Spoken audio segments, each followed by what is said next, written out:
Hey everybody, this is Giancarlo Aulino reporting for Heavy.com and the Game Plan, and I'm happy to be joined by my guest today who's going to be talking about an exciting new partnership he has with Bud Light.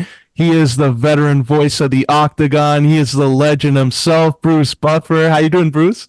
I'm good, Giancarlo. How are you? I'm doing great. And Bruce, this is an exciting partnership. You announced it. So how did this whole partnership come about for you?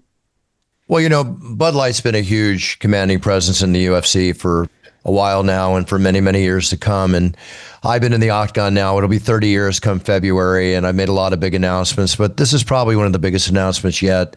Very excited to officially join and be part of the Bud Light family. They have a lot of partners in their roster, and to be sharing that with everybody is an honor on my part. And, Bud Light's always been in the UFC's corner. They go to great lengths to make everything exciting with the pieces they share. And it's exciting to announce our new partnership. We're going to exclusively share like a new piece of content. It's called the Announcer's Announcer. And this is going to happen live for the crowd at UFC 320, where I'm going to announce it in my usual flair that I like to announce things at, and hopefully make it very exciting for everybody. And I've always enjoyed Bud Light. I'm going to represent Bud Light. I don't represent products unless I'm a product of the products. So I guess I'm a Bud Light guy now. So all good. It's great. And we've also seen in the past, like Dana White's spoken very highly of Bud Light. They've been a long-standing partnership with the UFC for many years. So for you yourself now to be a part of that, someone that you just said there that you'll represent the brand if you like really care about it. So what really stands out about Bud Light and why you want to partner with them? Well, aside from enjoying Bud Light, the bottom line is that Bud Light's always been a big supporter and a champion of combat sports, and especially of the UFC. And that's what I've been doing for 30 years come February next year. So when you think about the fact that we're fans first, obviously representing our product second, or vice versa, however you want to look at it, it's a passion for the sport. It's a passion for the warriors that enter the Octagon and put their blood, sweat, and tears on the line. And Bud Light is part of the UFC experience. I've been announcing them and seeing them on the Octagon mat and elsewhere for so many years. Why not bring them more so out to the forefront? And just like I represent the UFC, now I get a chance to be a spokesperson for Budweiser. So I think it's a win-win situation. And especially debuting at a huge show like UFC 320 is going to be, it'll be a big surprise for the fans because they have no idea. And then I'll publicize it on my social channels. You'll publicize it on your social channels. And it's all about entertainment. And we're in the entertainment capital of the world, Las Vegas. So might as well present the new sponsor at UFC 320 and do it in style. That's great. And just you mentioned there, like your long career, you're a legendary voice in the UFC.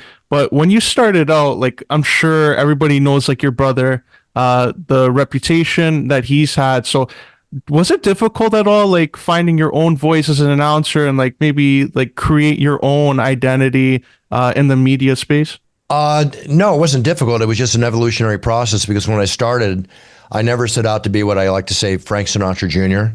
I wanted to stand on my own, with all respect to gentleman and his great legendary father. My brother's a legendary announcer of combat sports for many years, and I'm his manager. So it's not about riding his coattails. I keep his coattails sewed on.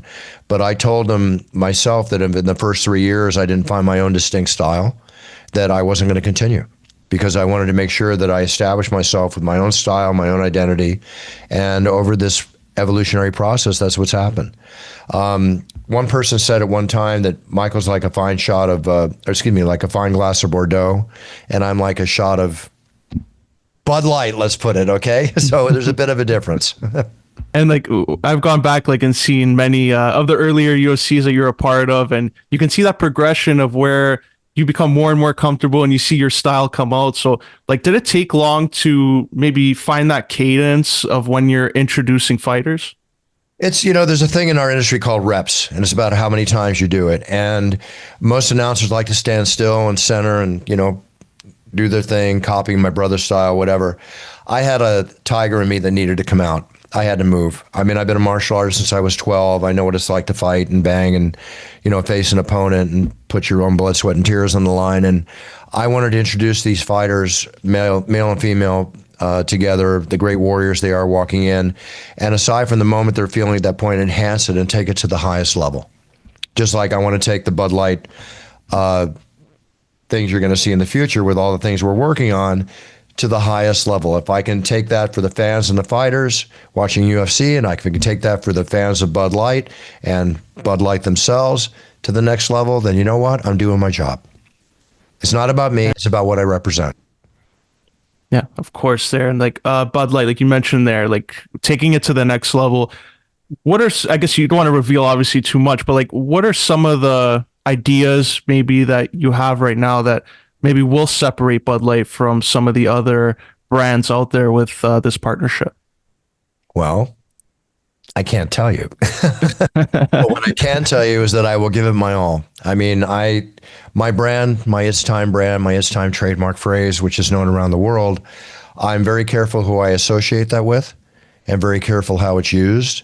And the fact that Bud Light and I partnered up on it to use that tagline, trademark phrase, I will make sure I just present as much excitement as I can. Let me tell you one thing. The creative people behind what you're going to see in the next 2 to 3 years is very original, very original. And I've heard that they're excited about the work that we've done, and actually very excited compared to a lot of the spots that they've done in the past. I have yet to see them, and just the fact that I heard that makes me proud that I can add a little flavor to the flavor of Bud Light. That's great. I appreciate that. I had to try there to see Good what try. might be coming up. But also, like with your phrase there, like associating It's Time, like with you yourself, like everybody knows it's your phrase now. Did you think that would be the one that caught on with fans after all these years? I never was phrase driven. I didn't, start off with It's Time or let's get ready to this or that, is because again, that's my brother's thing. Everybody thinks you have to have a trademark phrase. It's for me, it's about what I say and how I say it, right? How I deliver it.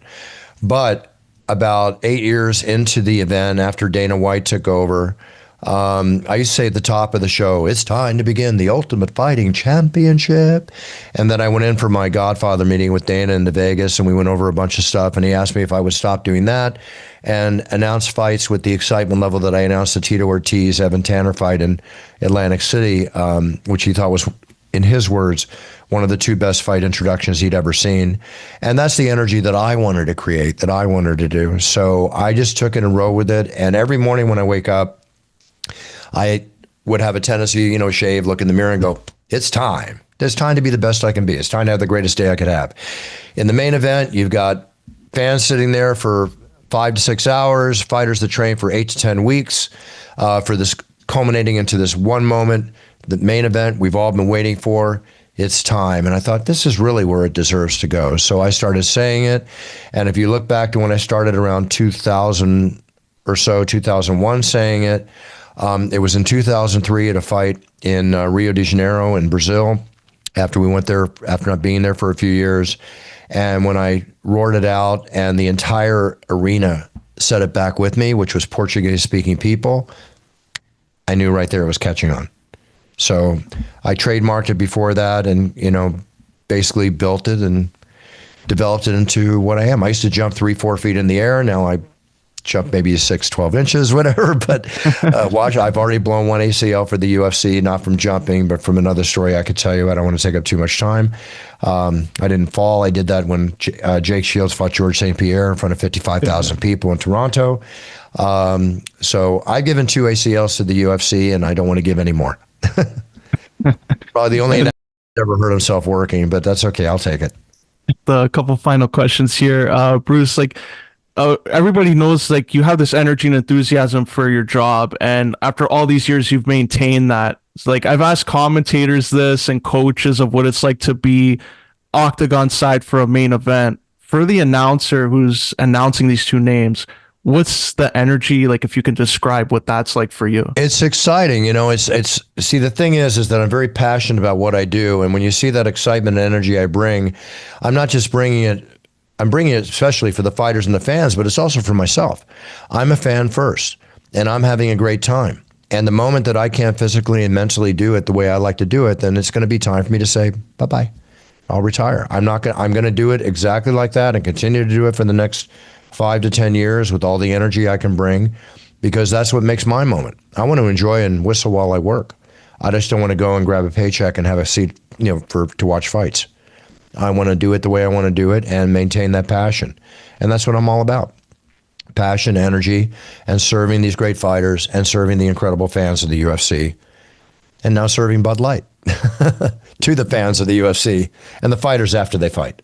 Yeah. And your career too, like being as long as it has and memorable as it has, I'm sure many have asked you about the Hall of Fame. Like I've asked Mike Goldberg in the past, your former broadcast colleague, how he would view a Hall of Fame induction. I personally have said to him, like, I think you, BruceBuffer, Joe Rogan, the broadcast team being in the trenches for so long deserve to be in the Hall of Fame. Like, what's your view on maybe commentators and announcers being a part of that?